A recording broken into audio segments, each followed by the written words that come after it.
Extension here in the School of Environment and Natural Resources.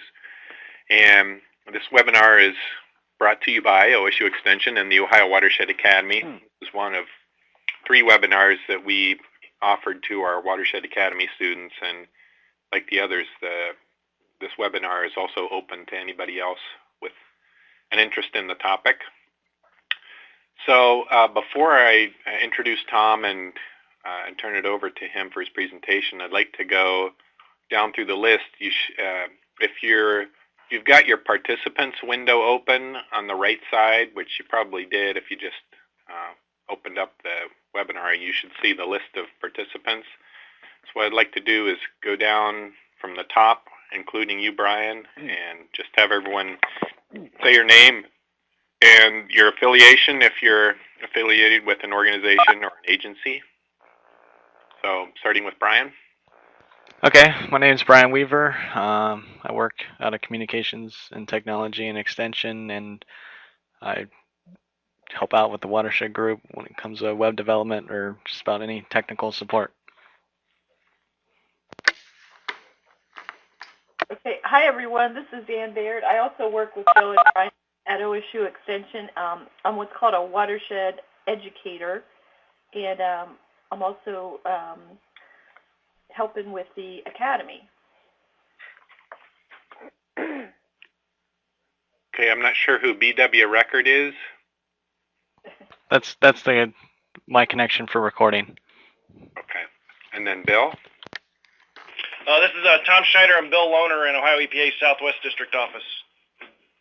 And we're looking at some watershed protection efforts as part of natural resources claim. Okay, good to have you on. Thanks. Brian?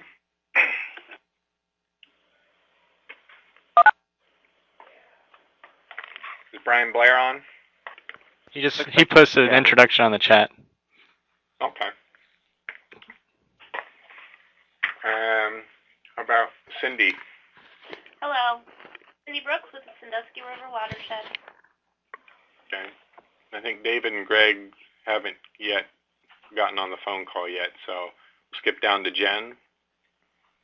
This is Jen Greiser from New York City Department of Environmental Protection. I work for the Stream Management Program, and we do some collaborative watershed management in the Catskills.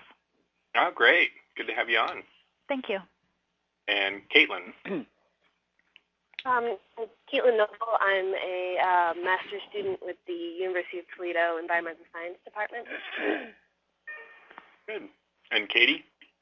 Hi, this is Katie Swartz. I'm with American Rivers up in Toledo, and I was just interested in the topic. Okay. And Mark? Hi, I work with Jen Greiser at the DEP in New York City. They're actually up in the Catskills. Oh, great. And Stephanie? I think Stephanie just muted. Yeah, she's muted. Am I unmuted? Yeah, now you're on. Sorry about that. I'm with Eastgate Regional Council of Governments, and I'm currently working on a watershed action plan for Eagle Creek. Okay, where's that at? It's a watershed that's located in Mahoning and Columbiana counties. Okay. Okay, great. Well, at this point, I think I'm going to have Brian mute everyone's phone just to avoid any feedback that sometimes happens when folks have their line open. So Brian's going to mute everyone. Down in the lower right-hand corner, you'll see there's a chat, and the bottom box there is a space where you can type in questions that you have during the presentation, and you'll notice right above that where it says send to, you want to make sure that it's that you set that so that it sends to everyone, and that way everyone can answer questions. And I'm going to be watching the chat, and when people add questions in, I'm going to pose those to Tom. If it's one that is a clarification on a point that he's making at the moment, then I might interrupt him to respond. Otherwise, we'll just save the questions until the end. So at this point, I'm going to turn it over to Tom. Tom is a professor here in the School of Environment and Natural Resources, and he and I have worked together on quite a few projects with a lot of graduate students. And Tom does a lot of social science-related research with watersheds around Ohio. And so I'm going to turn it over to him so that he can get started. Tom, it's all yours. Thanks, Joe. Thanks, everybody. Nice to have a nice audience here. First, I wanted to say that this whole area of watershed and collaboration is of interest of mine, and I got involved because of a graduate student back in the late 90s when I arrived here, who was interested in what are these things called watershed groups. So I started out in the late 90s, and it turns out that's an era when there was a lot of people asking these kinds of questions. Today, my aim is to spend 40 or 45 minutes probably going through what I've been able to compile on sort of my understanding of how collaborative watershed management has been studied and what social scientists in particular have been studying and the kind of questions they're asking to help us all understand this phenomenon and how it works and that sorts of thing. So let me just go ahead and get started. This is a lot of this is work from Ohio, but not exclusively. This is including work from other places as well where we've built our understanding of these things. But before we dive into watersheds, I need to spend a couple of minutes just talking a little bit about science and social science, because I think sometimes people aren't sure what we mean by social science. Excuse me, is it really science? Is it different than natural science? So this is my take on all of this. So first of all, start off with what is science. And I view science as a way of knowing. There are lots of ways of knowing, including myths and religion and personal experience. But science as a way of knowing assumes that an important way to know is by using empirical evidence.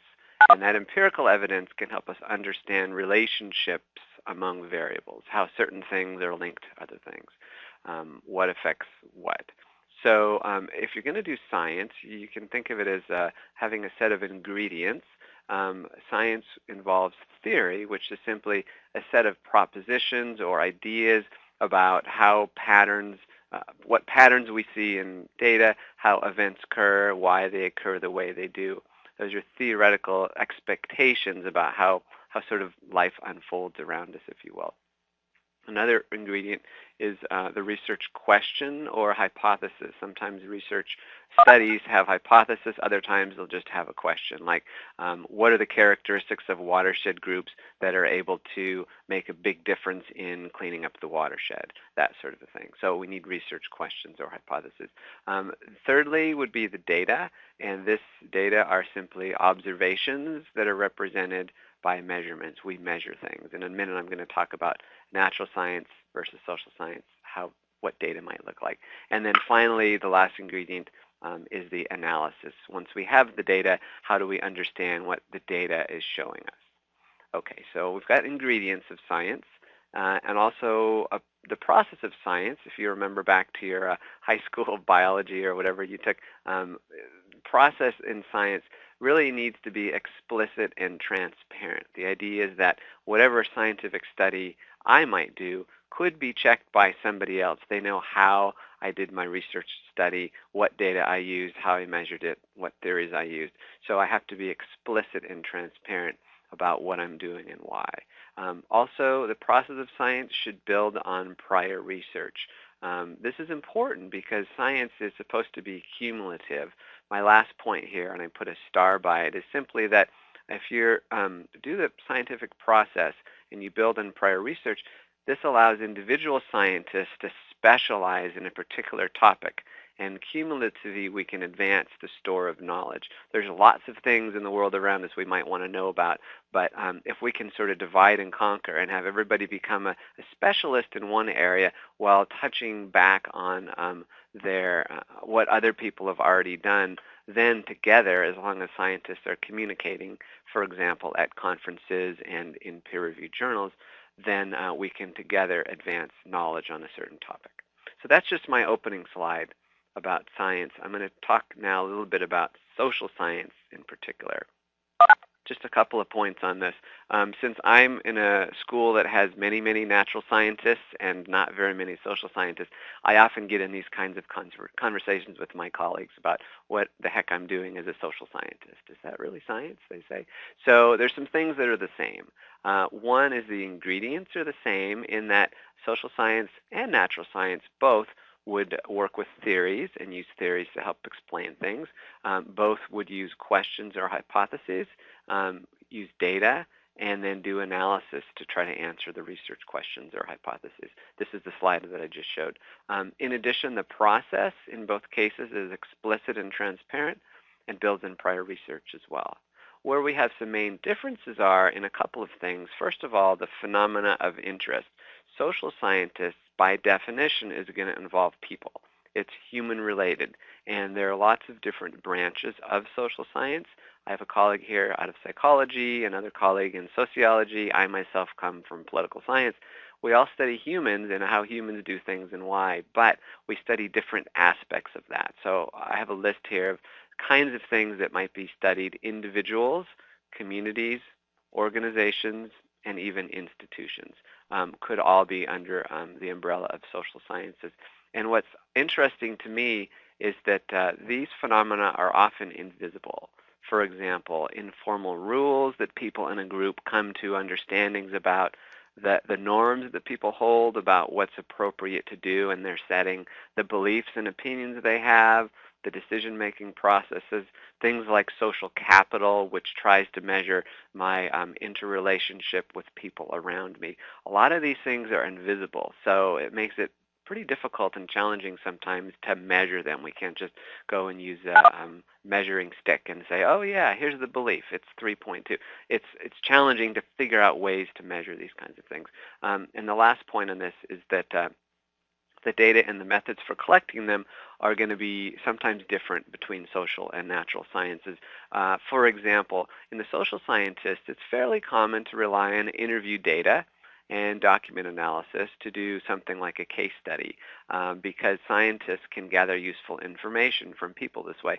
I have colleagues who study avian ecology, and when they do a bird survey, they're not actually surveying the bird. They're doing a survey of counting birds and watching what they do.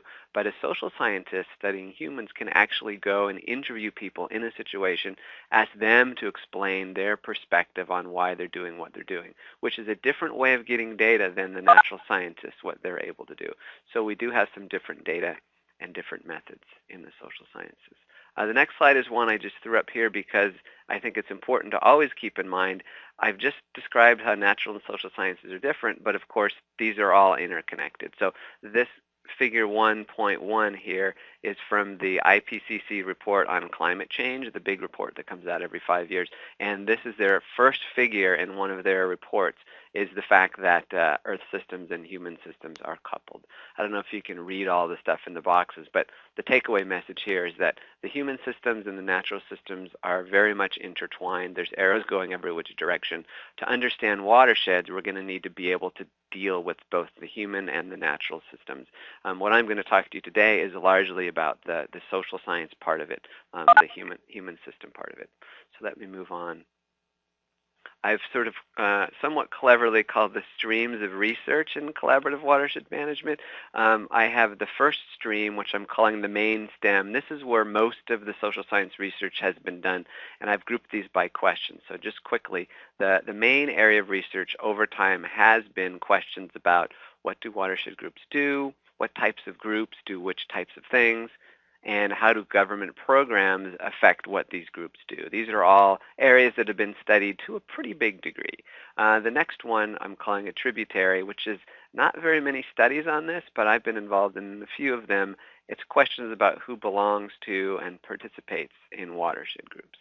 The third one, as another tributary, how do watershed groups change the behavior of land managers, and how do watershed groups affect the human communities in which they're embedded. Again, less research on this, but some has been done. And then finally, the fourth one is an emerging stream, which for some people is really the crucial bottom line that we're kind of trying to get to. How do watershed groups affect water quality? There's sometimes an assumption that somehow they must, but we're not really sure how we can measure this. So I'll talk a bit about that at the end. So I'm going to start now going through these streams. The first one is what do watershed groups do? So in general, what I know from the literature is that an early focus, starting in the sort of mid-90s, was a lot of studies just describing how the traditional attempts to solve water quality issues were failing. A lot of examples where things that worked for point source pollution weren't really taking care of all the water issues. So people would come out and say, well, the existing way we're doing things is not working, so we need a new approach. And there's this brand new approach called collaborative watershed management. Maybe this is good. Maybe we should try it. So a lot of people spent time studying these early groups with case studies of individual watershed groups. In 2001, there was an interesting article. Leach and Pelkey grabbed 37 case studies from the literature, and they read all these case studies, and they cataloged all the different key factors for success, and ended up with something like 200 lessons learned from these 37 studies. So there was a lot of pieces of what does it take for a group to be successful. And the key factors included things like the group has adequate funding and it has good leadership, there's sufficient interpersonal trust, committed participants, technical resources, the partnership age matters. The younger groups weren't doing very much. It took them a while to get going. The scope of the activities. Some studies said if you're too broad, then you're going to get bogged down and not get much done. Others said if you're too narrow, then you're not going to be doing very much because you're narrow. So the scope of activities was seen as important. Also things like the decision rules. Was this consensus or was it just majority? How did the group make decisions? So there's a very, very long list of things that were being studied and pointed out by case study. So it's good to know. It's basic background description that there are a lot of factors that are involved here. One study that's kind of in this vein, although it's later, 2007, that Joe and I worked on, came from actually Joe's dissertation research, was a nice in-depth study of how one particular partnership in Ohio formed and looking at what it did in going about its business and accomplishing watershed things. And conclusions were that the group focused a lot on organizational development. In fact, in the early years, that's what they spent almost all their time on, defining their purpose, engaging stakeholders, raising money, and not much on actual planning in the watershed at that point in time. So again, it's sort of about what watershed groups do, what are they spending their time on. After this sort of large set of studies about here's a watershed group, this is what they did. Here's another watershed group, this is what they did. There was some efforts to sort of group these different partnerships together and say, well, yeah, all partnerships are unique, but can we group together to make some sort of generalizations and build some knowledge? So there's a couple of ideas of typologies where different groups tend to do different things. So one way to look at a group type is the group composition. And so in 2002, there was a paper out that talked about some groups are more agency-driven and others are more community-driven. Most groups involve elements of each, but some seem to be more agency-driven. And these are ones that get more funding from agencies. Maybe they're housed in an SWCD or something. And the conclusion from this study was that the agency-driven group approach tended to be good when problems were very complex.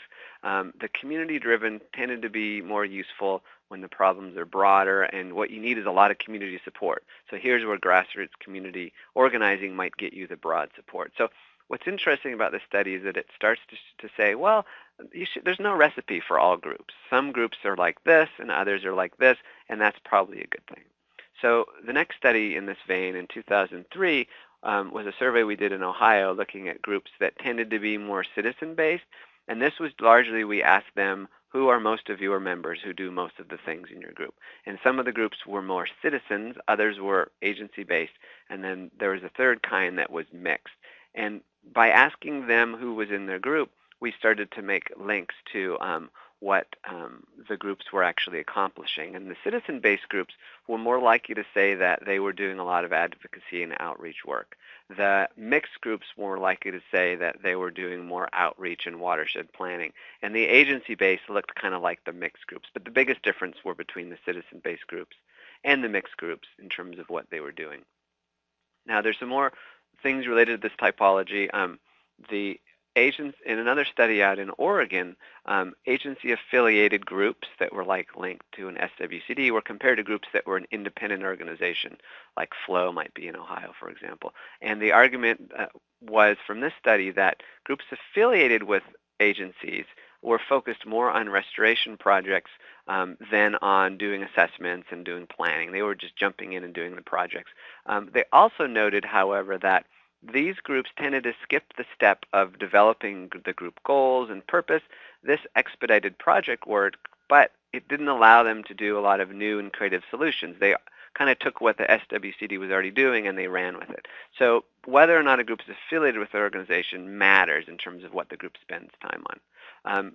The next typology has to do with location and eastern versus western U.S. And real briefly, in the east, it's all about water quality, and in the west, it's all about water quantity and some about water quality as well. In the east, also, they found in the survey that these groups tended to be bigger than in the west. There's more members, but they had fewer resources available, less money, basically. In the west, they had more money, and a lot of that money came from the strong presence of federal government, because there's a lot of federal land out west that is involved in these kinds of projects and efforts. So all of us in Ohio or New York, wherever we are in the east, it's not like that out west. There's some pretty big differences, and it's important to note that where you are in the country matters in terms of what the groups look like and what they do. One more difference I'll just mention here is the last one, rural versus urban. This probably comes as no surprise to those of you who are working with watersheds. Rural and urban groups are pretty different in terms of who belongs to them and what they do. This recent study from one of my PhD students and his dissertation did some research in Northeast Ohio and found that in the rural groups there tends to be more reliance on the social capital and the networks among private landowners, and a lot of voluntary adoption of BMPs for farming. That's kind of what the rural groups, how they did their work and what they focused on. The urban areas are pretty different. They have a lot of institutions pre-existing. Think about a city that has townships and county and municipality. There's more existing institutions doing work, and there's more jurisdictions, and their focus was on strengthening policies for water quality. They already had zoning, and now they need to tighten it up, for example, whereas rural areas might not have any zoning. So rural versus urban is another way to think about the differences among all these unique groups. Okay, so we're still on the first main stem here, question 1. The third part is, how does government affect collaborative watershed management? And in the early days, in the 90s, a few articles were written, scientific studies done, that concluded that governments really interfere with collaboration. Government agencies and laws make it hard to get collaboration done because agencies have their own jurisdiction and laws prohibit some things from happening. So sort of a lot of complaining in the literature about how government was sort of bad and collaboration needed something to help it overcome the obstacles from government. In addition, collaboration was seen as an antidote to traditional government. Remember I mentioned in the 90s there was people discovered that a lot of traditional ways of dealing with water pollution didn't seem to be working very well. So if the old ways weren't working, the conclusion was collaboration must be good. So this was sort of the early stages of this literature in the 90s, and the 2002 site I have as well. But others later on noted that collaboration actually operates within existing layers of governments and laws and policies and programs, and it's not correct to say that government is only an obstacle. In fact, government can be very helpful to collaborative watershed management. And there was a study in 2003, one of the early studies that made this point was that the National Estuary Program, people who participated in that collaborative program led to a lot of positive results, including things like the building of informal networks and also the belief that the procedures were fair, which led more people to want to support the goal. So at least we see something in 2003 about the fact that government isn't always bad. It may actually be helpful in some cases. I was involved with a number of studies asking this question, how does government actually help collaboration? And in 2008, we did a little study looking at the Federal Clean Water Act Section 319 funding. My student contacted someone in all the 50 states and got some data, budget figures, and basically came up with the results that in 2006, about $200 million total was spent from 319 funds to the states, and about 35% of that the states directly gave to collaborative partnerships. So this is a big number, right? Across the nation, it's true that a lot of the 319 money is actually being funneled directly to collaboration. And we also found in the study that all 50 states provided different forms of assistance to collaborative watershed management. Ohio is maybe one of the early leading states to the Ohio Watershed Coordinated Grants Program, for example. But across the 50 states, the states were providing financial assistance, technical assistance and also training assistance. So what we see in Ohio is not unique. It actually is occurring across the United States. We have a couple of studies of particular states. Ken Jensko in 2009 had a nice study looking at Wisconsin's basin partnerships, and he noted that the state was an important catalyst to start. This was, I think, a decade or so ago. The state funding and the state effort was important to starting a lot of these partnerships. Over time, some of them kind of died off, and he has some reasons about why that might be, but he was noting that government actually was playing a useful role in getting things going. Another state where there's been a lot of action has been in Oregon. Government gave money to develop, for groups to develop plans and implement their plans. This was a network of partnerships, and the focus was on salmon recovery. So the reason for doing this was largely that they were afraid the salmon would be listed, and then they'd have to stop a lot of activity. So oftentimes these collaborative efforts start because the government is looming there as a potential regulator, and in order to avoid that, people get excited about maybe we can do something with collaboration. So there's some information about Oregon's program. And then the last point on the slide is Ohio's Watershed Coordinated Grant Program. The next slide I'm going to tell you a little bit about a study that one of my students did on that. Her basic question was, how does this grant program affect watershed groups? By now there's been lots of watershed groups in the state that have received this money. It's a substantial amount of money to hire a coordinator. She did her study in the early 2000s. She interviewed people in these groups, and she picked 18 partnerships that had been receiving money. She asked them about things before they got the grant, and then I think it was 2 years after they got the grant. So she was comparing their level of many different resources. And the ones I've listed there are the 7 that she chose: the human resources, financial resources, the group structure, its technical resources, the network resources, legitimacy in the eyes of the community, and then experiential. The group has experience getting things done. And so she asked all these 18 groups, she interviewed people and tried to determine what of these resources the grant program was actually affecting.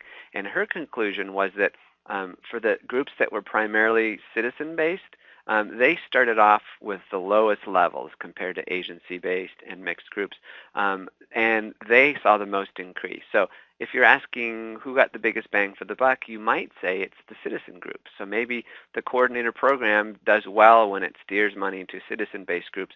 They saw the biggest increase in these 7 resources. On the other hand, the agency-based and mixed groups started off with higher resources, and the addition of the grant program helped them out as well, but not quite as much. It didn't have as big of an impact, but in the end, they had the highest levels. So if you compare agency-based and mixed versus the citizens, in the end of the day, after the program, the agency-based and mixed were at the highest levels. So now it's an interesting policy question. Do you want to give the money to the groups that are going to have the biggest net increase from the resources, or do you want to give it to the groups that can end up in the highest level after the program has been started with them? And that's a question that doesn't have an easy answer, but we were able to at least identify that the type of group matters in terms of how this particular program is affecting them.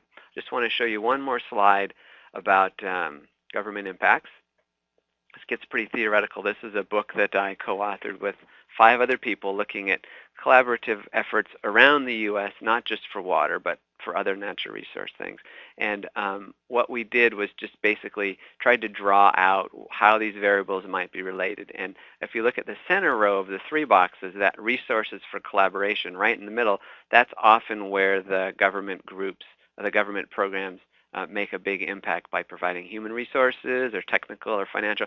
But in addition, we know that government programs can also affect the box above it, issue definition, simply by saying this grant is going to be available if you focus on this particular issue, or this is the scale at which we want you to be working. And some programs list the scale. That would affect how these groups see themselves and how big they try to get.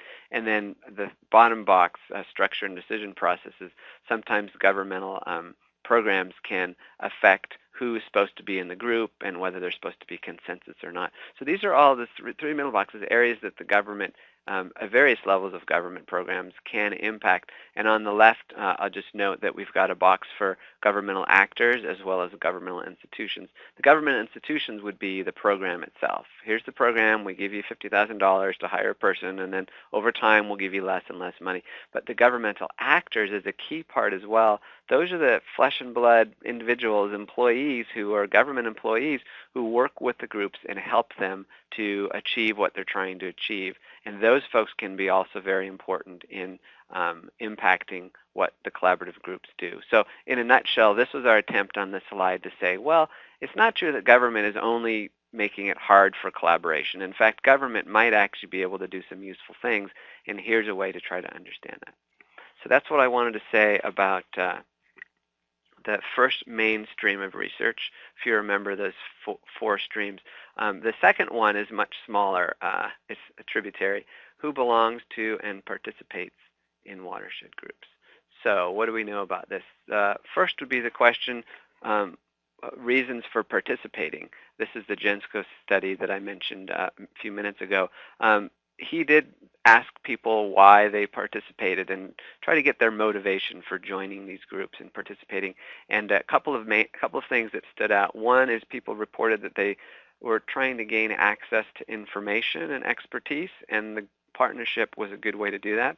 Also, they wanted to coordinate their activities and conduct projects together that they could do working with others better than if they were on their own. And then also a number of them mentioned they wanted to influence agency policy. So this is where the arrow might go both ways. An agency might give resources to a group because the agency wants to affect the group. But in turn, people in the group might want to also influence agency policy. So it gets this iterative process that could exist. That was the Wisconsin study. In 2008, we had another study in Ohio that was a master's thesis and turned into a journal article, a question about two parts to this joining and participating. First, who joins these watershed groups? A lot of watershed groups in Ohio, the leaders told us that they really worked hard to get a lot of people involved in the group, coming to cleanup days and meetings, and they wanted to engage the community. So we, through survey research, asked people about their activities with a group. And we found that who joins these groups is not typical of the broader community. It's the people that theoretically are known as dominant social status. So people with higher education, higher income, who are white rather than minority, who are older rather than younger. These things bring social status in America, typically, in communities. And these were the folks who most often were joining these groups.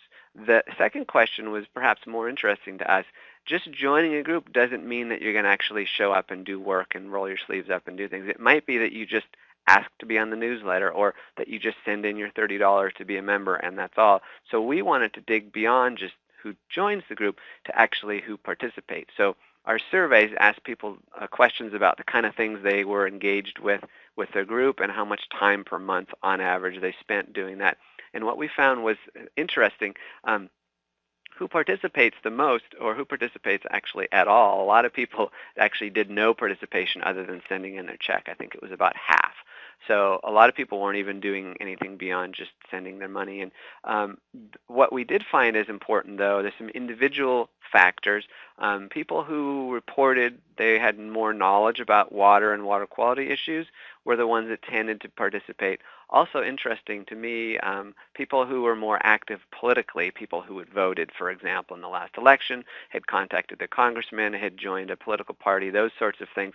Those were the same people who were actually involved more in the watershed group, which might be a little political, but watershed groups often are aiming to go beyond politics and just have everyone together who wants to get something done for the watershed. So the fact that political activity was an important factor, I think, was interesting. In addition, it's not all just individually determined. There are some things the group can do. And what we found was that the groups that were government-based rather than, say, citizen-based or mixed, they had the highest participation rates. Also groups that were in more rural areas, and groups who thought that their group had enough technical support to accomplish its goals.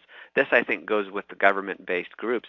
The government-based groups have government officials and employees who have the knowledge they bring to the group, so people in the group feel like the group is able to get things done. That encourages them to want to participate in the group. the last thing on the group level is the homogeneity of opinions.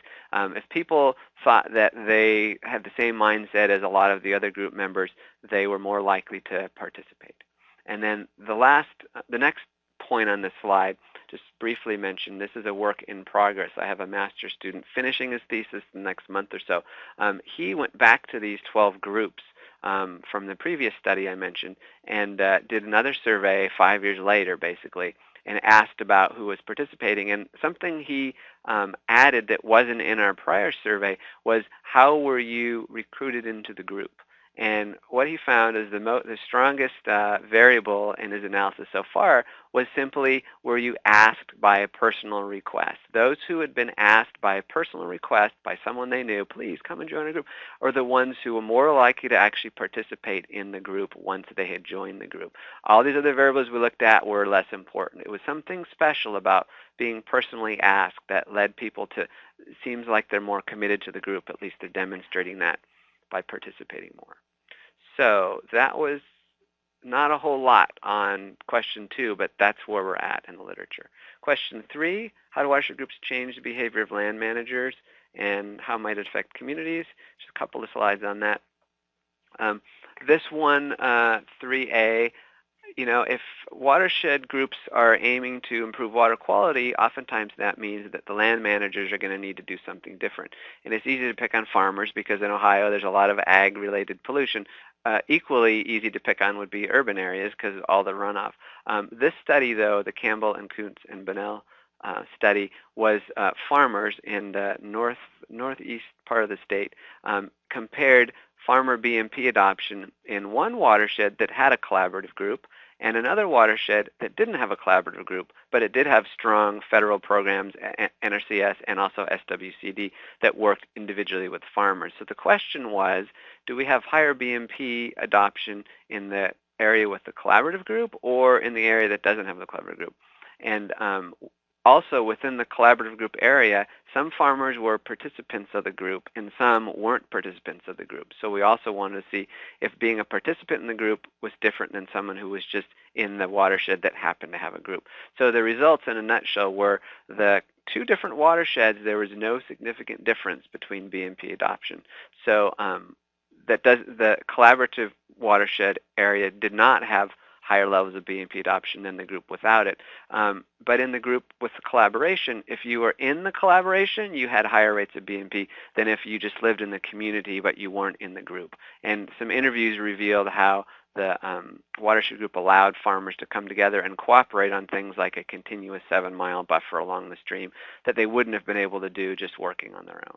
So the conclusion from this that we make is that collaboration isn't always something you need to go and do. It can be useful, but sometimes other approaches are very useful. The watershed that had a strong SWCD and NRCS program did just fine without the collaboration. The county that had the collaboration, the watershed that had the collaboration, probably collaboration was a good thing for them and it brought them to a place they wouldn't have been otherwise. So collaboration isn't going to be a panacea all the time for everyone. We need to be smart about how we deploy our resources. If we can only foster collaboration in some areas, what might those areas be?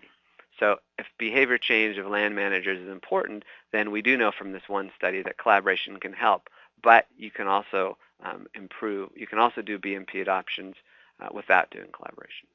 Okay, just one quick slide from research from a 2005 book called Swimming Upstream.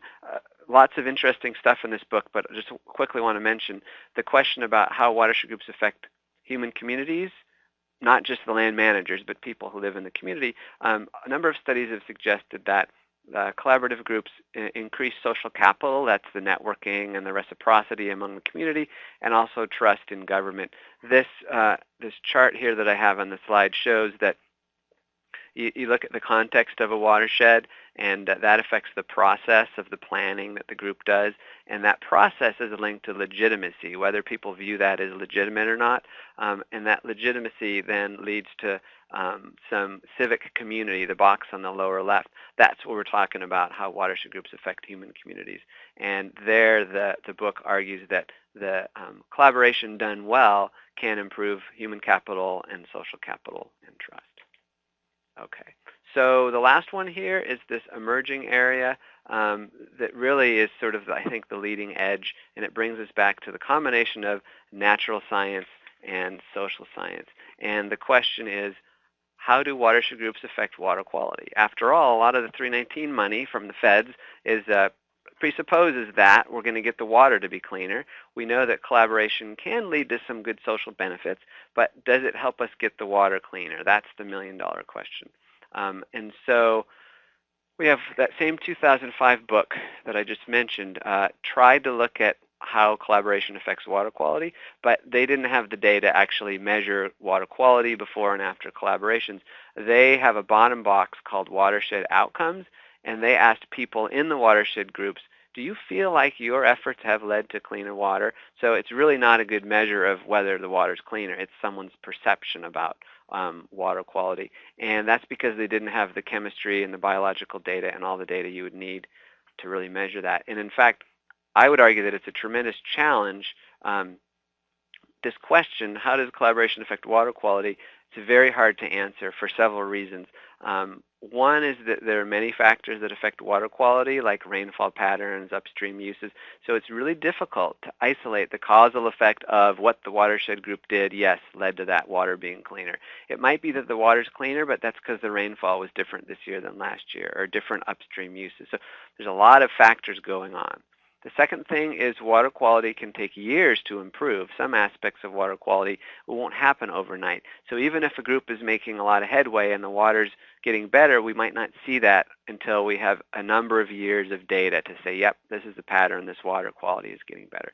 So it takes many years to show sometimes. The third one is related, lack of baseline data. There's a lot of baseline data that we wish we had, but we just don't have. Oftentimes, there's no baseline data before group activities, and once a group does this activity, most groups don't spend a lot of energy trying to monitor and say, did our activities really make the water cleaner? So in some states like Ohio EPA is doing a good job of collecting data around the state, but it's hard to do, and it's not always there, and it's not for the years you might want it when you're doing these kinds of studies. Finally, I'll just mention, ideally, we would want two watersheds that are very similar, except one had a watershed group and one did not. And then over time, you'd measure their water quality trends, and then you'd be able to say, kind of like a natural experiment, yes, collaboration led to this improvement, and over here in this partner watershed, it didn't improve as much. So now we think that we've shown that this collaborative process actually helped the water. So that's what we'd like to do, but of course no two watersheds are identical. So you can't do this in a lab. You need to be out in the field, and you have all the issues I just mentioned about different factors affecting what we see in the water in terms of water quality. Now I will mention that there's a dissertation in progress at another university that I happen to know about because I'm on the committee at George Mason University, and her research question is, how does partnership or group structure and commitment and communication affect a group's ability to collaboratively improve water quality? So she's asking questions about partnerships leading to water quality, which, as I said, I think is a leading cutting-edge question. She has found, she, I think, has interned with the US EPA, so she's found some great data of 26 non-point source watershed projects sponsored by US EPA over the last several years. Of these 26 projects, each had different levels of collaboration, different communication, structure, communication, and communication. What's unique about this data set is that there are matched pairs. So each of the 26 watershed projects has something was done to promote this collaboration. There is a reference watershed that's close to the treatment watershed. Again, no two are identical, but it was purposely selected, and longitudinal data were collected on water, physical, biological, and chemical properties in both parts of matched pairs. So I'm hopeful that this dissertation will be maybe the first one that really allows us to compare water quality between a place that was collaboratively managed and a place that was not collaboratively managed. But this is still in progress, so I don't know what luck Jennifer's going to have in getting all that data and getting the help she'll need to do the natural science analysis part of it to try to link up the collaboration with the water quality results. So this has been a lot of information, I believe, but just to wrap it up, A couple of main sort of takeaway points I would suggest. One, collaborative watershed management is a growing approach, and governments increasingly try to foster it through different programs and resources. So this is an area that I think we should try to understand more about what it can accomplish and when it might work better and when it might not work so well, and how to do it in different circumstances. I also think my second bullet here is important to note that understanding of collaborative watershed management has increased with social science studies. We've moved away from the 90s where everyone did their own study of their one watershed group and said, hey, this is kind of interesting, to now a bit more systematic approaches to answering some of the questions I've laid out for you as the four main questions. Third bullet, we know a lot about what activities different partnerships do. It's not just that they're all unique, it's that some of them tend to do certain kinds of things and others do other kinds of things. So we've learned a lot about that. And then we're learning more about how government impacts partnerships. For example, the Ohio Watershed Coordinated Grant Program. But more research is needed on this. In particular, a new area that I'm just starting to research is what happens when the government funding ends.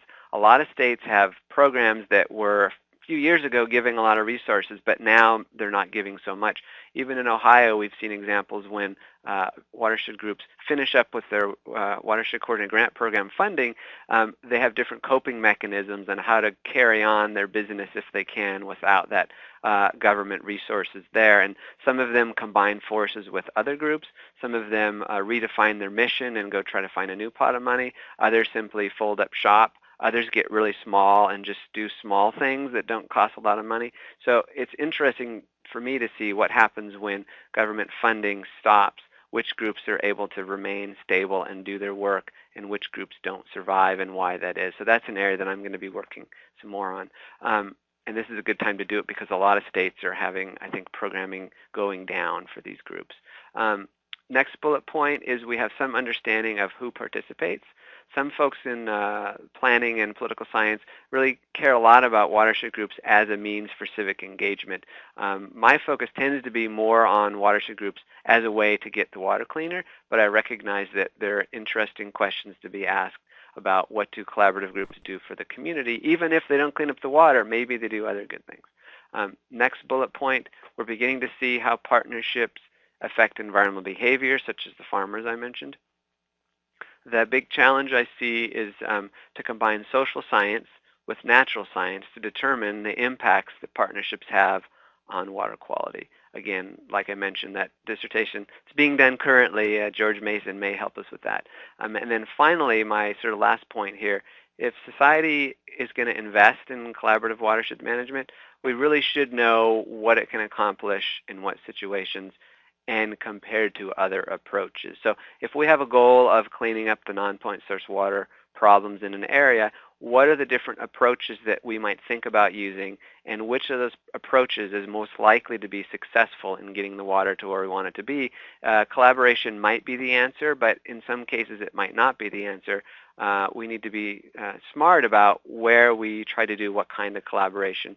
And in order to do that, I think continuing research to help us see how these things work out would be useful.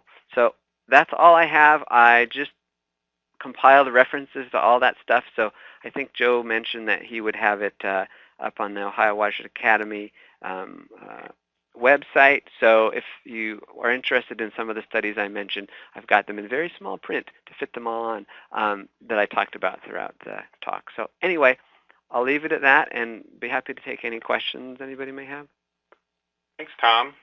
We do have a question from Mark, who asks if government involvement constrains or expands the focus of groups. In other words, say there's an agency mandate, does that tend to funnel activity toward a particular management issue, or does government tend to, I guess, expand the range of things that watershed groups are concerned about? Yeah, it's interesting because there's a government program has something that it's trying to achieve and a way it's trying to achieve it.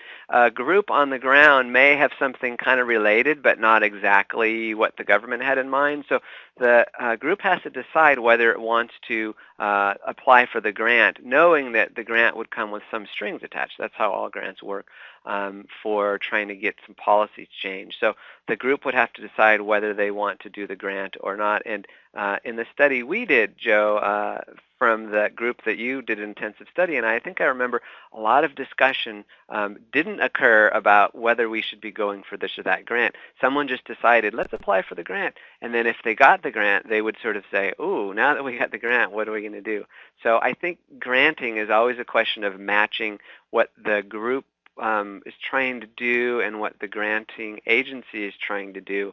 And it could be that the grant makes a group sort of have to do something it didn't really want to do, or realizes later that it's sort of shifting its focus. And I don't necessarily think it means it's going to do more or less. I just think it might be different from what the group was envisioning itself originally. Going back to an earlier point you made about in the research the differences between groups in the East and West, one of the things that I think distinguishes groups in the East is the context of having a lot more private property owners involved. In the West, there can be large parcels of federal land, and planning is really the responsibility of the agency that owns the land. But in Ohio and the eastern states, watershed planning really, in order for anything to get implemented, it almost has to be implemented by a lot of smaller individual private citizens on their properties. How do you see that affecting how groups are structured and how they function? Yeah, I think compared to, say, groups out west. Yeah, I think that's a really important point.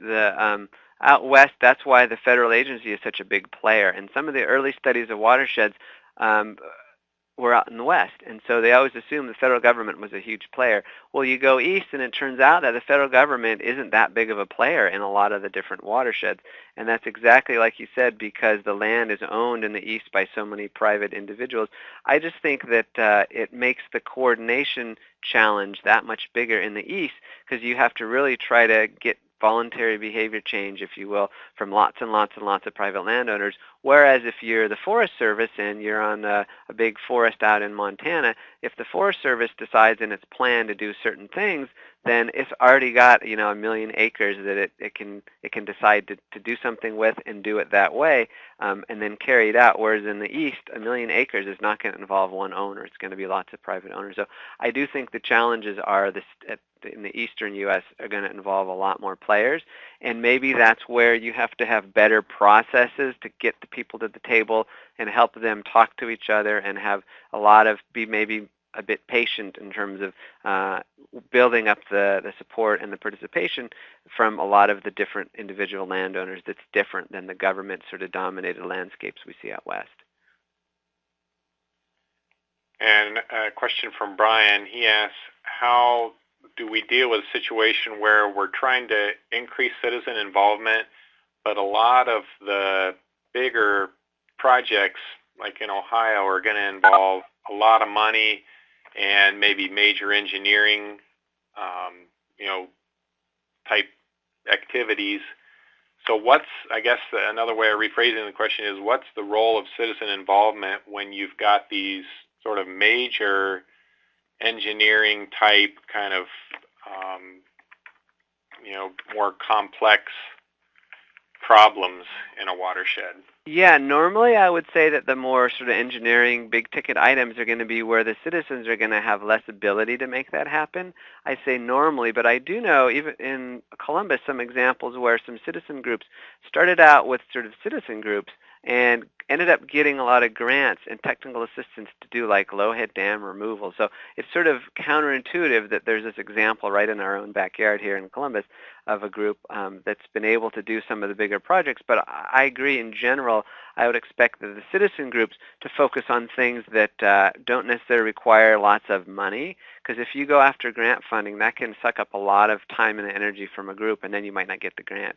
So if there are things related to water quality that have to do with individual behavior change, that's maybe where the citizen groups have a reasonable shot at getting out of their community, spreading the word, and then trying to get the land managers to change their behavior. That doesn't take a lot of engineering. That takes just a lot of communication, perhaps. I'll just add to that from my personal experience that as I was on the board of the Friends of Alum Creek and Tributaries here in Columbus when they did the dam removal project, and for a small nonprofit, it was a huge undertaking. The grant was several $100,000 or a couple $100,000, and we really didn't have the administrative infrastructure to be able to manage the grant. There were a lot of questions, concerns about liability. We were undertaking, the physical removal of a structure on public and private property, and what were going to be the implications for liability, and dealing with contractors. It was just a very steep learning curve for a very small nonprofit organization that had focused mostly on education. So I think that's something that the smaller nonprofit watershed groups need to think about before they undertake a major sort of restoration type project. And it may be that the agency-based groups are better equipped to do those kinds of things. And the citizen-based groups that kind of started off with people around a kitchen table wondering how they could get the signs removed from the river saying, sewer outflow not safe, those types of groups may be better positioned to do other kinds of things than the large building, engineering kind of stuff.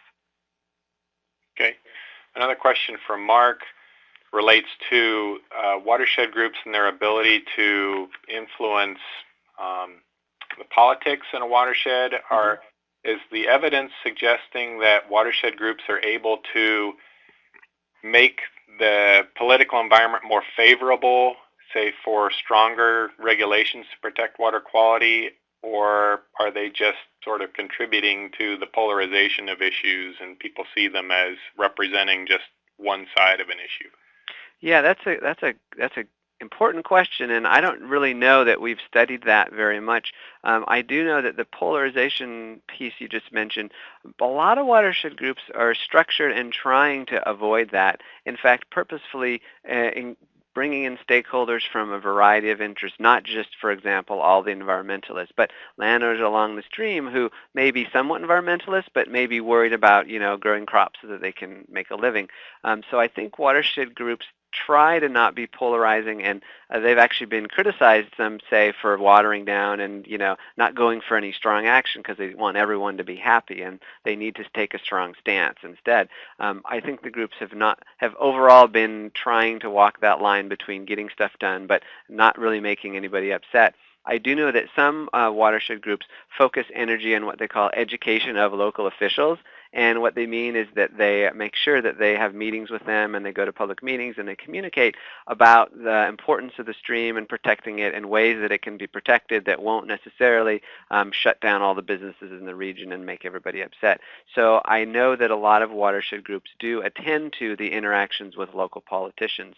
The degree to which they're successful would be a great question for research, but I do know that a number of groups do think that that's very important to do, and they do spend time working on it. And actually, some of them on our surveys have suggested that that's an area where they think they've been successful in educating the local officials to see how protecting the water doesn't have to be an either-or proposition. It can actually be helpful and not decimate local businesses or not make all the landowners upset because they're being restricted from doing things. And I'll add, Tom, that I've seen a lot of watershed groups really struggle with the question of to what extent do we want to play an advocacy role, which might include identifying polluters and notifying the EPA, or putting pressure on public officials to enforce existing regulations versus, say, a more collaborative relationship building approach where you're not necessarily going to try to point out bad actors, but you might approach them about what other options are available to them.